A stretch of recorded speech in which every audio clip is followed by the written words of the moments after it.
안녕하세요. 부장판사 출신 변호사 나리 박나리 변호사입니다. 저는 판사였을 때 법원에서 가사소송 재판장을 몇 년 동안 하면서 수백 건의 가사소송을 처리를 했는데요. 오늘은 이혼소송과 관련돼서 가장 많이 하시는 질문들 3가지 정도 뽑아서 설명을 드려보려고 합니다. 중간중간 가사재판장으로서의 경험도 말씀드리겠습니다. 첫 번째, 제일 많이 궁금해 하시는 거는 이혼소송에 들어가는 비용입니다. 이혼소송 비용 얼마 정도 들까요? 소송 비용 중에서 가장 많이 차지하는 건 사실은 변호사 비용이 맞습니다. 착수금 그리고 성공보수금으로 나눠져 있는 경우가 대부분이고요. 착수금이라는 거는 소송을 처음부터 끝까지 다 대리를 해서 진행하는 것에 대한 대가고, 그 다음에 성공보수는 변호사와의 약정을 통해서 원하는 결과가 나왔을 때 그 결과에 따른 보수라고 보시면 됩니다. 인터넷으로 찾아보시면 이혼소송 220만 원부터 또는 330만 원부터 진행 가능하다, 이런 광고 보고 많이 찾아가시기도 하시죠. 물론 200~300만 원 작은 돈은 아니에요. 근데 이혼을 전문으로 하는 변호사로서 말씀을 드리면은, 우선 이혼 소송 같은 경우에는 이혼 여부, 이혼을 하는지 이걸 먼저 쳐야 되거든요. 만약에 상대방이 이혼에 동의하지 않는다 그러면 그 다음에 누가 유책이 있는지 또 다퉈야 되는 부분이 있고, 자녀들이 어리다라고 하면은 양육권, 친권에 대해서도 다툴 부분이 있고요.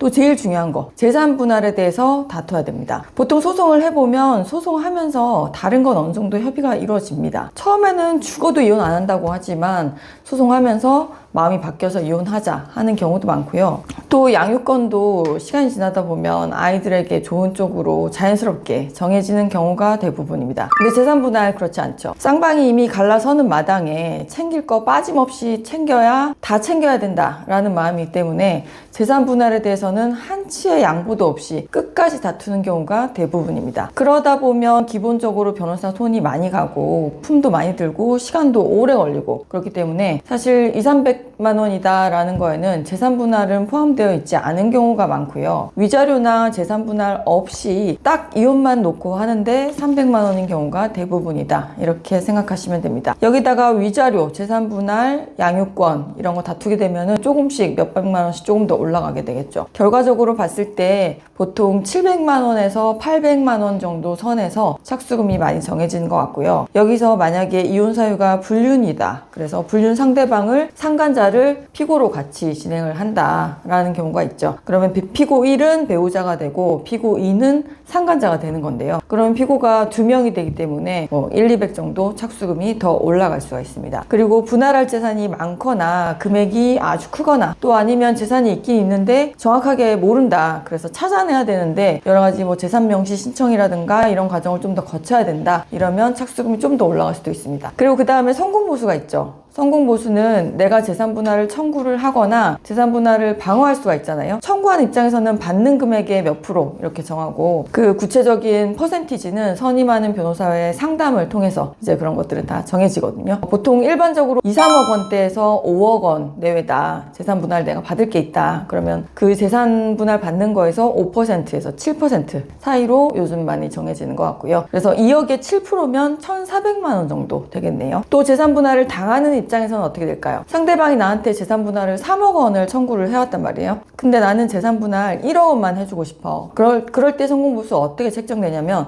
보통 방어 금액이라고 하는데요. 결과적으로 재산 분할 당하는 입장에서는 내가 주게 되는 금액, 그리고 그 상대방이 청구하는 금액, 이 갭 차이를 방어 금액이라고 하고, 방어 금액의 5에서 7% 정도를 성공보수로 책정하는 경우가 많습니다. 그 다음에 성공보수를 거는 경우가 또 있는데, 이거는 재산적인 거는 아니에요. 예를 들어서 유책 배우자 이혼 청구 같은 거는 기본적으로 안 되는 거 알고 계시죠? 근데 내가 유책이지만 너무 이혼이 하고 싶어. 그러면 예외적으로 유책 사유가 있지만 그럼에도 불구하고 이혼할 수 있는 경우들이 또 있거든요, 판례상. 그걸로 해가지고 이혼하게 해주겠다, 이러면 이혼이 만약에 되는 경우에 1,000만 원, 2,000만 원 이렇게 성공보수를 걸 수가 있죠. 아니면 내가 딴 건 몰라도 양육권을 꼭 가져와야 되겠다, 이러면 양육권에다가 성공보수 1,000만 원 이렇게 걸 수도 있고요.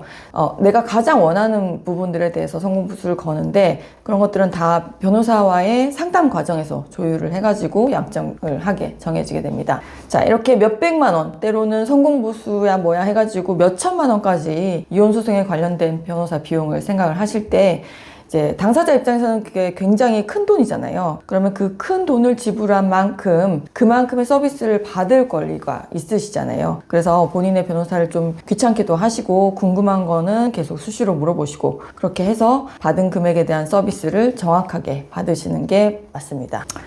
두 번째, 이혼 소송을 먼저 제기하는 게 유리할까요? 이런 질문 되게 많이 하시는데요. 당사자들끼리 협의 이혼을 하다가 합의가 안 됐을 때, 그랬을 때 일방이 먼저 소송을 제기를 했어요. 그래서 이제 소장을 막 받았어. 그럼 막 깜짝 놀라죠. 막 나를 막 이상한 사람을 만들어 놓고 막 치욕적이에요. 내가 유책이 있는 것도 아니고 상대방이 유책이 있는 거예요. 상대방이 먼저 이혼 소송을 제기를 해서 내가 막 분한 거예요. 그래서 나도 이혼 소송을 막 제기를 해야 돼. 자, 그럴 때는 우선 진정하셔야 됩니다. 먼저 이혼 소송을 제기한 소송을 본소라고 하고, 본소 피고 원고를 상대로 다시 소제기하는 거 반소라고 합니다. 그러니까 나는 본소 피고이자 반소 원고가 되는 거죠. 그때 보통 이렇게도 말씀하세요. 내가 소송을 당했으니까 불리한 거 아닙니까? 판사님이 봤을 때 내가 좀 더 나쁜 놈처럼 보이는 거 아닙니까? 그런 얘기를 상담할 때 어떤 변호사들이 막 이혼 소송을 먼저 해야 된다라고 붙이면서 그런 얘기를 많이 한다고 합니다. 근데 그 말이 맞을까요? 실제로는 변호사들이 수임을 먼저 하려고 빨리 제기를 안 하면 큰일 날 것처럼 얘기를 해서 먼저 제기를 해야 유리합니다 라고 말을 많이들 하는 건데, 결론적으로 말씀드리면 누가 본소 원고가 되느냐 하는 거는 그렇게 중요하지는 않습니다. 이게 원칙적으로 돌아가서 그 모든 재판에서 그 혼인관계 파탄의 유책 여부를 따질 때는 증거가 있어야 돼요. 그러니까 증거가 명확한 사람이 유리한 거지 선후에 따라서 정해지는 건 아니거든요. 그래서 먼저 꼭 소송을 제기하는 게 유리한 건 아니다. 이 점은 알아두시면 좋을 것 같고요. 그 다음에 이혼 소송 기간 어느 정도 걸려요? 라고 물어보시는 분들 되게 많거든요. 보통 서울가정법원에서 얘기하고 있는 게 이혼 소송 평균 기간이 한 8개월에서 10개월 정도라고 통계치가 나와 있습니다. 근데 어떤 소송들은 제가 하는 소송들 보면 1심만 1년 1년 넘게 걸리는 소송들도 있고, 그에 반해서 또 2, 3개월 만에 바로 끝나는 소송들도 있어요. 어떤 소송이든 마찬가지지만 소송기관은 해봐야 아는 거긴 한데, 보통 재산 분할이 들어가 있으면 재산 명시하고 또 분할 명세표 만들고 또 목록 하나하나 다투고 하다 보면은 6개월은 훅 지나가긴 합니다. 특히 이제 이혼할지 말지부터 동의가 안 돼서 다투고 여기다 양육권도 막 서로 갖겠다고 싸워요. 그렇게 되면은 법원에서 또 뭘 하죠? 가사조사 같은 걸 한단 말이죠.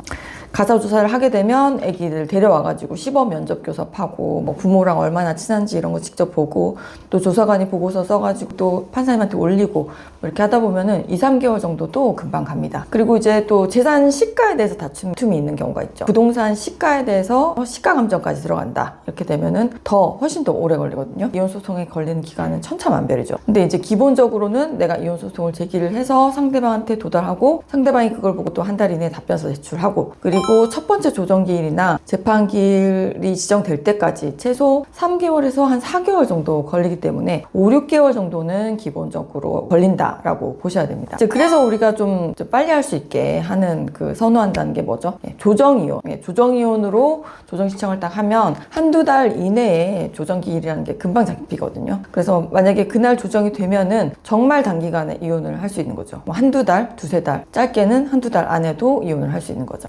이혼 조정 신청을 한다고 하더라도 그게 조율이 안 되고 하면 이혼 소송으로 넘어가는 거고 그래요. 그래서 어차피 또 시간이 또 걸리게 되겠죠. 조정 얘기가 나와서 제가 조정할 때 꿀팁 하나 던져드리겠습니다. 이번 주에도 제가 조정 이혼 한 건을 했는데요. 제가 법원에 있을 때도 판사로 조정을 직접 많이 해보고 했지만 이번에도 다시 한번 느낀 게 있습니다. 조정은 답이 없습니다. 이걸 꼭 알아두셔야 되는 게, 왜냐하면 조정하는 조정위원이나 판사님들이 답을 갖고 있을 것 같죠. 조정 안 하면은 어떻게 판결을 내린다 이런 답을 갖고 있거나 아니면 판결문 써놓거나 그렇게들 많이 생각을 하시는데, 근데 아닙니다. 그분들도, 조정위원들도 설령 판사님이라고 하더라도 그 사건에 대한 답을 갖고 있는 건 아닙니다.